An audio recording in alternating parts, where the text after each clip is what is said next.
Happy Rakshabandhan बहन।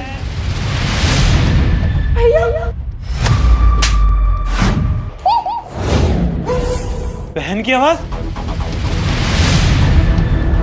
साले साहब। अरे आप यहाँ कैसे? हाँ, वो बहन से राखी बंधवाने आया था। हितांशी वो तो घर पे नहीं है। घर पे नहीं है? सुबह ही तो मेरी उससे बात हुई थी वीडियो कॉल पे। वो तो कह रही है घर पे ही हूँ और जल्दी आ जाना। सुबह तो थी घर पे, पर अचानक क्या हुआ, उसको उसकी फ्रेंड का कॉल आ गया तो उसको जाना पड़ा अचानक। अचानक? चलो कोई नहीं, मैं उसे फोन मिलाता हूँ। अगर पास में होगी ना तो घर जल्दी आ जाएगी। अरे नहीं भाई, फोन मत लगाओ, वैसे भी अचानक गई थी अर्जेंटली। ये आवाज, ये तो अंदर से आ रही है। लो, लगता है ना अपना वो फोन भी घर पे ही भूल गई। बड़ी लापरवाह लड़की है। फोन घर पे भूल गई? पर ये कैसे? अब क्या बताऊं, अब वो रात तक ही आएगी बोल रही थी और मेरे पास उसकी किसी फ्रेंड का नंबर भी नहीं है। पता नहीं उससे कैसे कांटेक्ट करूंगा। अरे जीजा जी, ये तो बहुत गलत हो गया। मुझे अभी बॉर्डर के लिए निकलना है। मैंने सोचा था बहन से राखी बंधवा लूंगा फिर चला जाऊंगा, पर अब बहन घर पे नहीं है तो क्या कर सकता हूँ अभी। आपको बॉर्डर के लिए निकलना है? तब तो साले साहब आपको बहुत लेट हो रहा है। आप एक काम करिए, आप अभी निकलिए वरना लेट हो जाएगा। हाँ जीजा जी, अब खैर छोड़ो, मुझे लेट हो रहा है। अब अगले साल आऊँगा तब राखी बंधवा लूँगा। हाँ बिल्कुल, अगले साल ही सही। आप टेंशन मत लो, मैं हितांशी को बोल दूंगा कि आप तो आए थे तो वही नहीं मिली, उसकी गलती है। ठीक है जीजा जी, और बहन को बोलना उसका भाई उसे मिलने आया था और ये गिफ्ट्स हैं उसके लिए। अच्छा जीजा जी, चलता हूँ।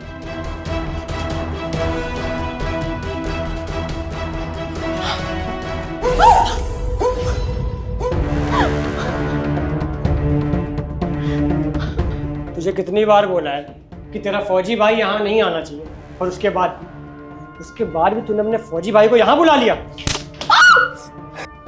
वो मेरा भाई है और आज राखी का त्योहार है। उसने मुझे बुलाया था लेकिन मैं जा नहीं सकती थी, बस इसलिए मैंने उसको यहाँ बुला लिया। अबे त्योहार गया तेल लेने, मेरी बात कान खोल के सुन ले। हमारी शादी को इतने साल हो गए लेकिन तू एक बच्चा नहीं दे पाई। एक नंबर की बांझ है तू, जो इस घर का चिराग आगे नहीं बढ़ा सकती। ये तो ऊपर वाले की देन है ना, इसमें मेरा क्या कसूर? और मेरा इलाज भी तो चल रहा है ना। मैं किसी भी इलाज के बारे में कुछ नहीं जानता, मुझे बस अपना वंश आगे बढ़ाना। अब या तो तू मुझे बच्चा दे या फिर डाइवोर्स, ताकि मैं दूसरी शादी करूं और अपना वंश आगे बढ़ाऊं। और अगर तुझे डिवोर्स नहीं देना ना तो इस घर में घुट घुट के मर जा, लेकिन हम ना तुझ जैसी बांझ औरत को इस घर में एक पल नहीं रखने वाले। नहीं, मैं डाइवोर्स नहीं दूंगी। अगर मैंने डाइवोर्स दे दिया तो मैं कहाँ जाऊंगी? मेरा भाई अकेला है, मम्मी पापा भी नहीं है। उसने इतनी मुश्किल से मेरी शादी की है। उसके कंधों पे इतनी सारी जिम्मेदारियां हैं, मैं उसको और तकलीफ नहीं दे सकती। अगर मैं उसके पास चली गई तो भाभी बच्चे ये सब क्या सोचेंगे? मैं अपने भाई पे और बोझ नहीं बनना चाहती। मैं इस घर को छोड़कर आपको डाइवोर्स देकर कहीं नहीं जाऊंगी। अब चाहे मैं जितने जहर पी लूं, लेकिन मैं हमेशा यहीं रहूंगी। यही रहेगी? यहाँ रहेगी ना तो रोज का ये टॉर्चर सहने के लिए तैयार रहे। और तुझे बताते हैं कि बिना औलाद के इस घर में रहना क्या होता है।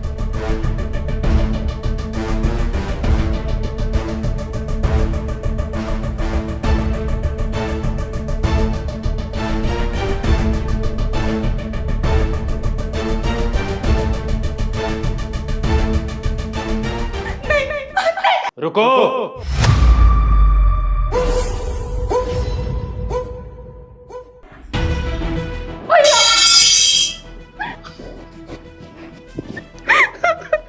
रजत भाई, आप यहाँ कैसे?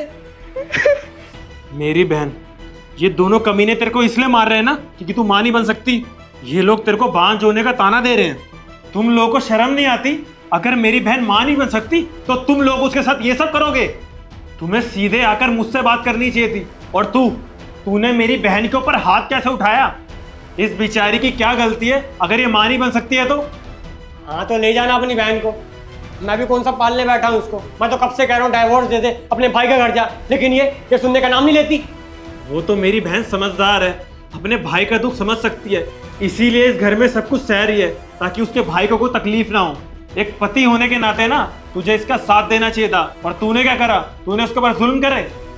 अरे हाँ हाँ ठीक है ना, अब एक काम कर, अपनी बहन को उठा और निकल यहाँ से, ज़्यादा लेक्चर मत दे मेरे को।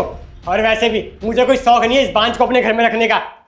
कोई नहीं, जो तू इतनी अकड़ दिखा रहा है ना और मेरे साथ बदतमीजी कर रहा है, वो सब मैंने फोन में रिकॉर्ड कर लिया है। और सिर्फ रिकॉर्ड ही नहीं करा, मैंने सारे के सारे प्रूफ ना पुलिस को भेज भी चुका हूँ। क्या भाई, एक बार बात तो कर लेते, पुलिस को भेजने की क्या जरूरत थी? तुम दोनों यही सोच रहे होगे ना मुझे सब पता कैसे चला? वो देखो शीशा।